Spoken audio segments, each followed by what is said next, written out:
What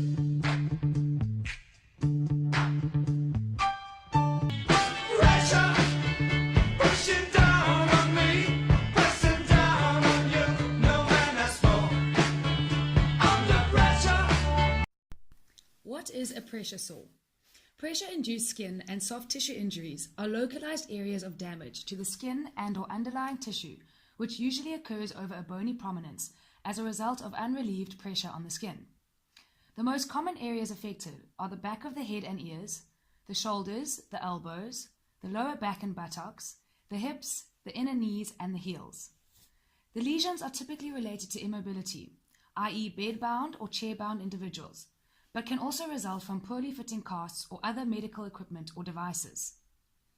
Pressure redistribution is the most important form of prevention and may be accomplished in two ways.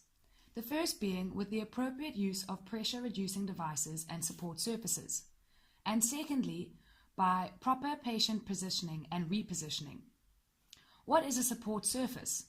A support surface takes the weight of the patient when lying or sitting and is intended to redistribute the pressure exerted on the tissues in contact with that surface. Support surfaces can be divided into two broad categories, reactive and active. A reactive support surface changes load distribution only in response to a patient lying or sitting on it. It may be powered or unpowered.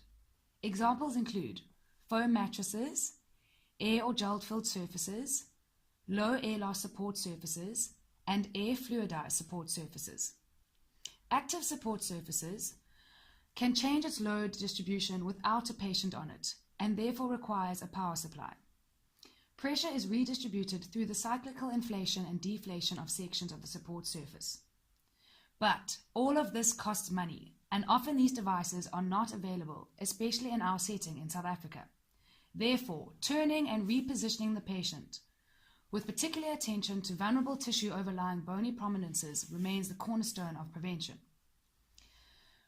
It is recommended that pillows or foam wedges should be placed between the ankles and knees to avoid pressure at these sites. The heels require particular attention. Pillows may be placed under the lower legs to elevate the heels, or special heel protectors can be used. Patients should be placed at an angle of less than 30 degrees when lying on their side to avoid direct pressure over the greater trochanter or other bony prominences. The head of the bed should not be elevated more than 30 degrees to prevent sliding and friction injuries. Turning should be performed successively from back to one side and then to the other side. Timing and positioning should be documented. Chair-bound patients may generate a fair amount of pressure over the ischial tuberosities. They should be repositioned at least every hour with wheelchair push-ups or with tilting of the seat to reduce contact between the patient's buttocks and the seat. Patients who have the strength and who are cognitively intact can be trained to shift weight even more frequently using monitoring devices as a reminder. Typically, a 2-hour interval is recommended for repositioning. It has been demonstrated that skin erythema and ischemic changes can occur in healthy adults in less than 2 hours on a standard mattress. In addition to positioning and pressure support devices, other preventative measures include improved mobility, improve skin perfusion, provide proper skin care, minimize excess moisture, and correct malnutrition. In order for the above-mentioned interventions to be successful, the following key components need to be addressed too. Staff education on best prevention practices, standardized forms for documenting ulcer appearance and interventions. One or more members of the nursing team should be designated as a skincare champion. Instituting prompts for turning patients at regular intervals.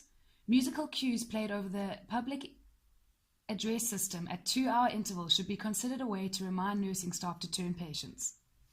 Minimizing barriers to obtain necessary supplies such as special mattresses and overlays.